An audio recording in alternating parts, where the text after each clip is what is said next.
Here is the most important thing about the Nunes memo and the argument over the FBI and our security services. It was actually made by Tom Perez, chair of the DNC. Quote, "We can't let them undermine our justice system to serve their partisan political interests. No one is above the law." Dead right. But that includes the Democrats, and it includes the FBI and the security services. Our government is supposed to be accountable to us through our elected representatives. They have to be able to question every part and every action of the federal government at any time. But the Democrats accuse Republicans who are doing just that of playing politics while they're standing up for democracy. Yeah, right, as if the Democrats aren't playing politics. Just look at the smug and pompous Adam Schiff. For him, the road to the Democratic presidential nomination, yes, folks, he really is planning to run in 2020, leads through Moscow and the Russia conspiracy that he's shamelessly used to build his profile. The Democrats are playing politics with everything these days. But Trump hatred is turning Democrats' brains and values to mush.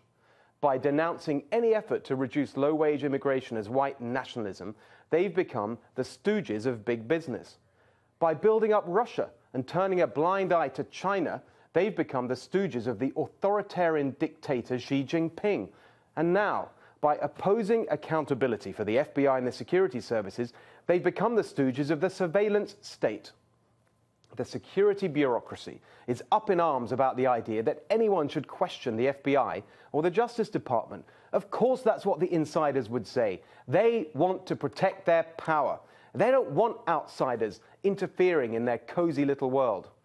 But that was the whole point of the 2016 election, to disrupt the insiders' cozy little world, to disrupt the snooty, self-serving ruling elite. No wonder they resist. No wonder they're trying to crush Donald Trump. He represents a mortal threat to their interests and their way of life. Of course, they dress up their resistance in high-minded rhetoric about protecting democratic norms.